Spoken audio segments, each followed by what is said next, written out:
Makakabalik ka nga sa lugar pero hindi sa panahon. Katulad ng kinatatayuan ko ngayon, dati itong isang munting paaralan pero kinuha na siya ng dagat ngayon.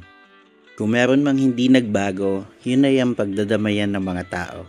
Kaya ang mga mabibigat na gawain parang nagiging laro lang na trabaho. Kamusta mga katuklas? Ito na nga pala ang part 2 ng video sa panguhuli ng alimasag ni Kapitan Hercules. Kung hindi mo pa nga pala napapanood ang part 1, lalagay ko na lang siya sa comment link sa baba. Click mo na lang para mapanood mo.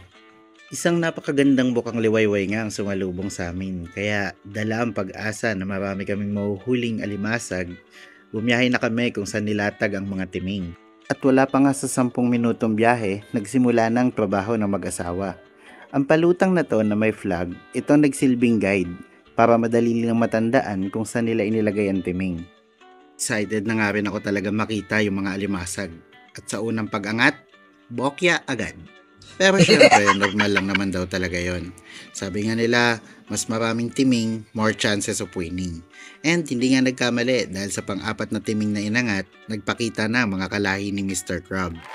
Hindi pare-parehas ang alimasag sa bawat timing. Merong marami, merong konti, may isa lang, at iba't ibang sizes din. May malaki, maliit. Kadalasan, yung malalaking size, yun ang pambenta, yung maliliit, yun naman yung pang-ulam.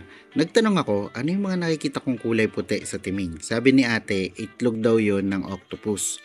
So, ginawa nilang motel ang timing. Kalain mo, doon pa nila naisip mag-short time. At ito na nga, unti-unti nang bawat angat, laging may alimasag.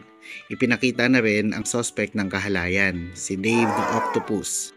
Kwento niya, kasama niya GF niya nung natulog sila dito sa timing para silang lasing. Pagising niya, nasa surface na siya ng dagat.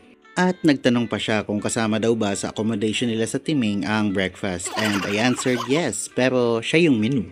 Siyempre, hindi mo pa lalampasin yung ganyang ka-fresh na octopus. Yung ganyan, nilalagyan niya ng pako tapos gagataan. Napakasarap nun. Bawat angat na nga ng timing may mga laman ng alimasag at ito na yung mga quality na pambenta nila. Medyo may kalakihan na. At sa tingin pa lang, alam mong mataba na kagad yung mga alimasag na to. Meron din mga nahuhuli ditong danggit. Ito yung masarap lagyan ng batuan kapag sasabawan mo. Overall, halos kulang-kulang 1 oras ang trabaho nila simula nung umalis kami sa Pangpang.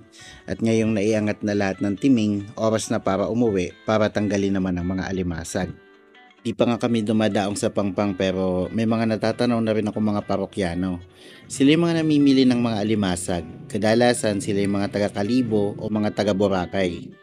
Halos wala ngang sinayang na oras si Kapitan Hercules dahil pagdating ng mga timing, sort out na kagad. Inihiwalay na kagad yung mga pambenta at yung mga pangulam nila. Ganun din yung mga lalagyan ng pamain. Tinatanggal na kagad ang laman dahil papalitan ulit ng bago. At ganun lang umiikot ang proseso.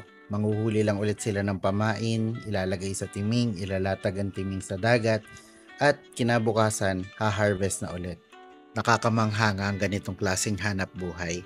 Napakasimple lang tignan.